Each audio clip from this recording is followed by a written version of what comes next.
To reduce the number of times we select faces and speed up selection of faces in FeatureCAM, we can select by colour instead of painstakingly selecting each face individually. This means that if we accidentally click off the model when shift selecting, we don't have to start selecting faces all over again. By separating the faces into different colours, it can make reselecting the same faces quick and easy, particularly when we are creating surface milling features and want to select the same faces over and over again. To select by colour, navigate to the Select and Edit group of the Home tab and Select by Colour from the drop-down. The blue faces here have been quickly selected and they can be applied to the operation in question quickly.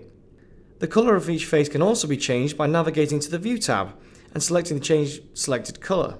In this dialog, there are a large array of colours to choose from, so particularly on large parts, if we intend to have many different colours available for selection, there are more than enough to choose from and apply to the part.